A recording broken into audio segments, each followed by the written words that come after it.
It looks like a trick of light. In ordinary daylight, it is a muted green, but hold the same cup up and shine light through it, and it bursts into a deep, glowing red. No paint, no modern dye. Just glass and a secret buried inside. This is the Lycurgus Cup, a small Roman cup carved with a scene from myth. It sits in a museum, beautiful and odd. For centuries, visitors saw its color change and felt puzzled. How could ancient craftsmen make glass that behaves like something from a science lab? That puzzle is the story we're going to follow. It is simple to tell, it's easy to picture. And it leads to a moment when modern microscopes reveal an incredible fact. This cup contains actual nanoparticles of gold and silver, tiny bits of metal so small they behave differently from a bar of metal. In other words, a glass made nearly 2,000 years ago plays with light using the same physics that today powers cutting-edge nanoscience.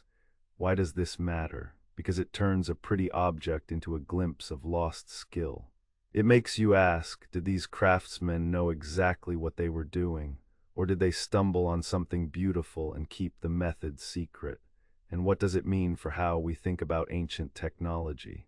Let's start with what the cup looks like. On the outside, it is carved in low relief. Mythical figures circle the bowl, a vine winds across the surface. The details are clear. It is a masterpiece of carving and design. But the real show is the color. Stand on the museum floor and look at the cup under the gallery lights or daylight. It appears green. Suddenly the piece is lit from behind, maybe by a strong light, and the color flips. It becomes a rich, transparent red. It is as if the glass stores two different colors and chooses one depending on the light. That kind of color change is called dichroism. Today we know dichroic filters, coatings, and nanomaterials that do similar tricks. But for a long time, even scientists could only marvel. Only recently did they have the tools to see inside the glass and read its tiny secrets. The first big clue came from modern analysis. Scientists took extremely small samples and used electron microscopes and spectrometers to look deeper than the eye can see. What they found was unexpected and elegant. Embedded in the glass were extremely small particles, particles of gold and silver measured in tens of billionths of a meter. These are nanoparticles. They don't behave like chunks of metal. They interact with light in special ways. Collectively, they scatter and absorb particular wavelengths of light. With the right mix and size, they make glass look green from one direction and red from another. This is not a chemical dye or pigment trapped in the glass. The color comes from physics. The tiny metal particles resonate with light. The pattern of resonance depends on particle size, shape, concentration, and the surrounding glass.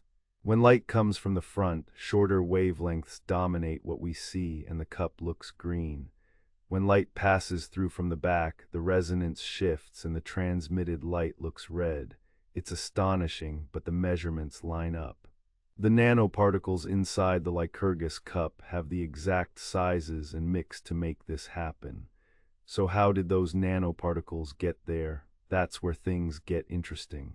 The Romans knew about glass and about adding metal salts to glass to change color. Glassmakers could get blues and greens by adding copper or iron, but producing a controlled suspension of gold and silver nanoparticles is an extremely delicate process. Today, chemists do this with precise ingredients and controlled heating. The Romans did it in a glass workshop. There are a few leading ideas.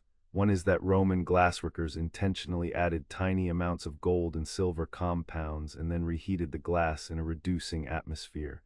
Basically, a furnace with limited oxygen, which caused the metal ions to form and clump into nanoparticles.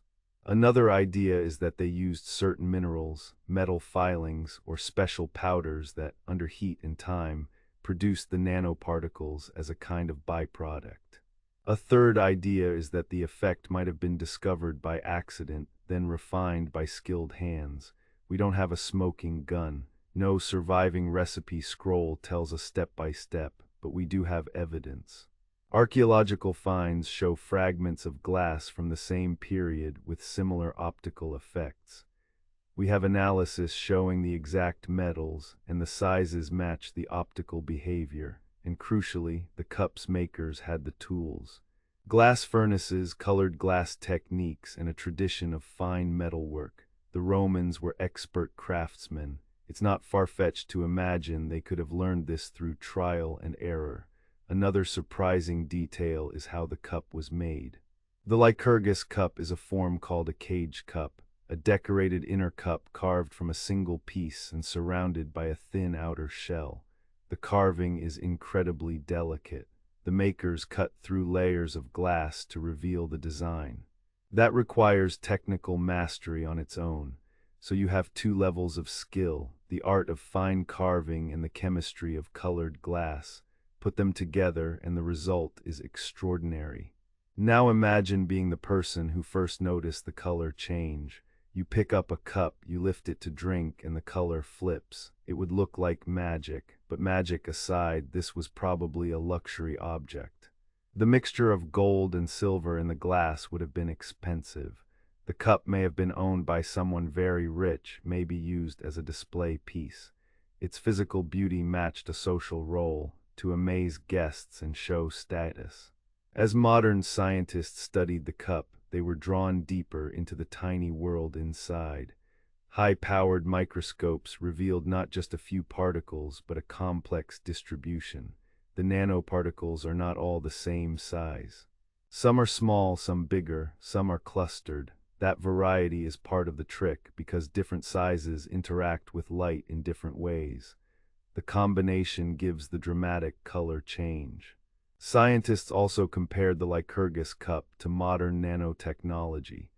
Today, researchers design nanoparticles intentionally for applications like medical imaging, sensors, and optics. The same basic physics that makes the cup change color also helps make colors in modern stained glass filters and color-changing coatings. That connection is a powerful reminder. The physics hasn't changed, only our understanding of it. Centuries before we named it, someone used nanoscale effects to make art. There have been attempts to recreate the cup. Modern glassmakers and scientists have tried to reproduce the red-to-green dichroic effect. Some have succeeded in making glass that responds similarly by deliberately adding gold and silver colloids and controlling heat treatments. Those recreations confirm the idea that nanoparticles are responsible, but reproducing the exact look and the delicate carving of the original remains a challenge. The original was not just chemistry. It was craftsmanship, taste, and a set of choices that are hard to replicate. That raises another question. If the Romans could make such glass, why don't we see more surviving examples? Part of the answer is survival bias. Glass is fragile, time breaks cups into shards. Many objects were melted down or repurposed. Fragments with the same optical properties have been found, but intact pieces are rare.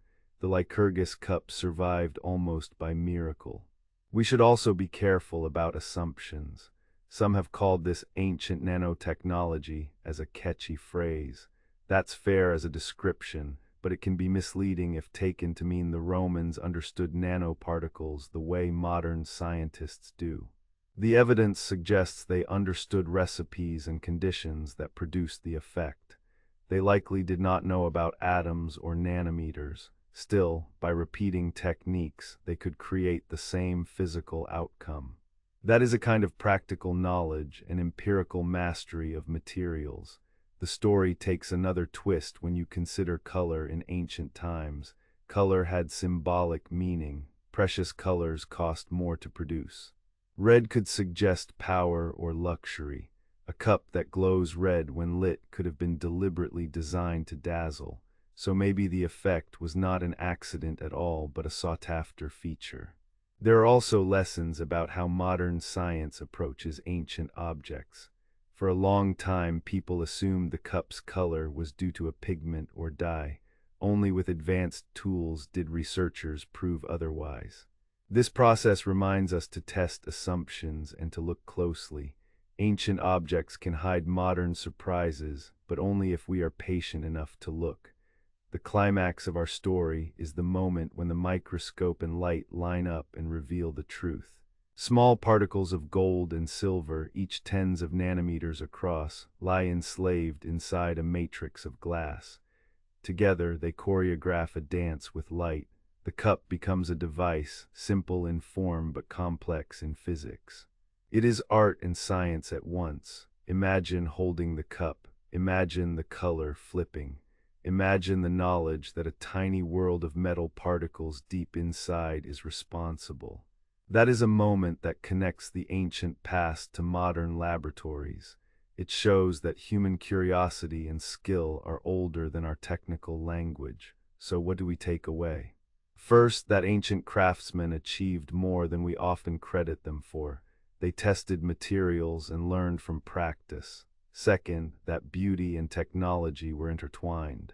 The Lycurgus Cup was made to astonish, and it still astonishes. Third, that history is full of surprises. The cup's secret sat hidden for centuries until new tools made it visible. In the end, the Lycurgus Cup is more than a museum piece.